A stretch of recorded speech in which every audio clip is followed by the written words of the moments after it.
So the children are not guilty. The guilty are the parents, and the more guilty are the teachers, some of whom are basically just traders and crooks.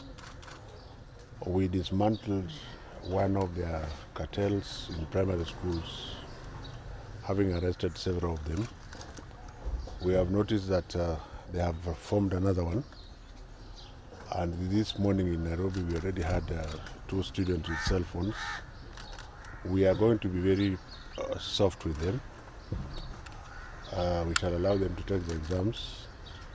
But I want to once again just warn that any teacher who feels he or she is brave enough to open, particularly the second paper, we shall know where you have done it, and we shall come for you, just like we did in Wajir, and just like we did in Tanzania and other places.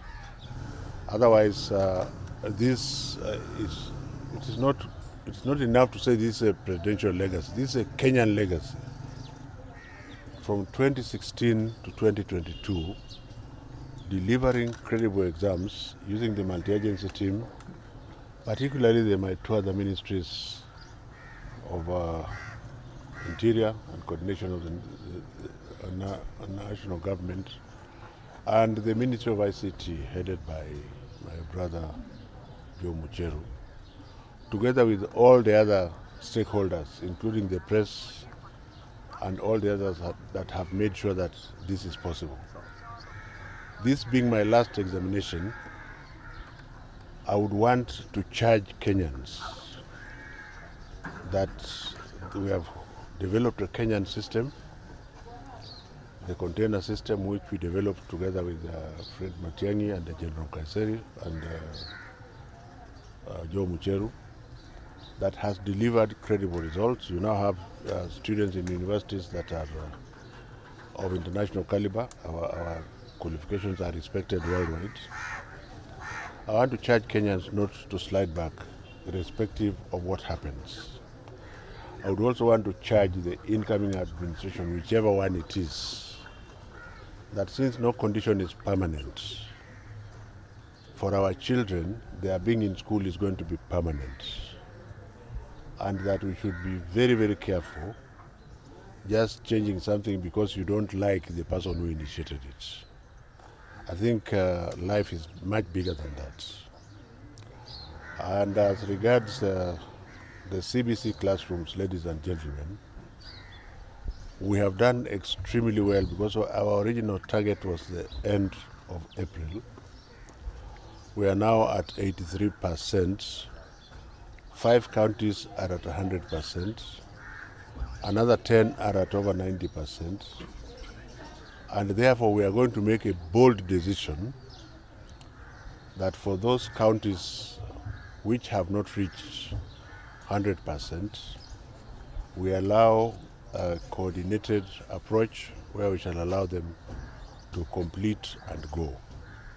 And I think if we allow another 2 weeks during this process, we should be able to have delivered the 6,447. Now we have completed close to 4,000 of them and handed over about 2,500. So it can be done, and I want to assure Kenyans that, again, whoever takes over the government, I know that it is very difficult for leaders to get acknowledged. Let us hope that we don't steal public money, because what His Excellency the President has done this time round is to save 446,000 shillings per classroom. And I don't see Kenyans happy about it. It is very, very strange, Madam Talaki. But that's the point. We are building at 788 instead of 1.26 million shillings. And you can see even here in Mombasa, we have commissioned some of them. And some of those classrooms are even better than others that have been built by other people. So whether anybody likes this or not, this is something good.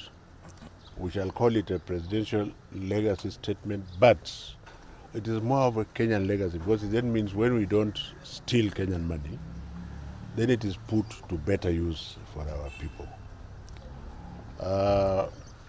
Let me wish those candidates who are still seeing me before they go to the exam all the very best, and that they should run away from Satan. If somebody wants to send you something, run away from it. Your brain is much better than that.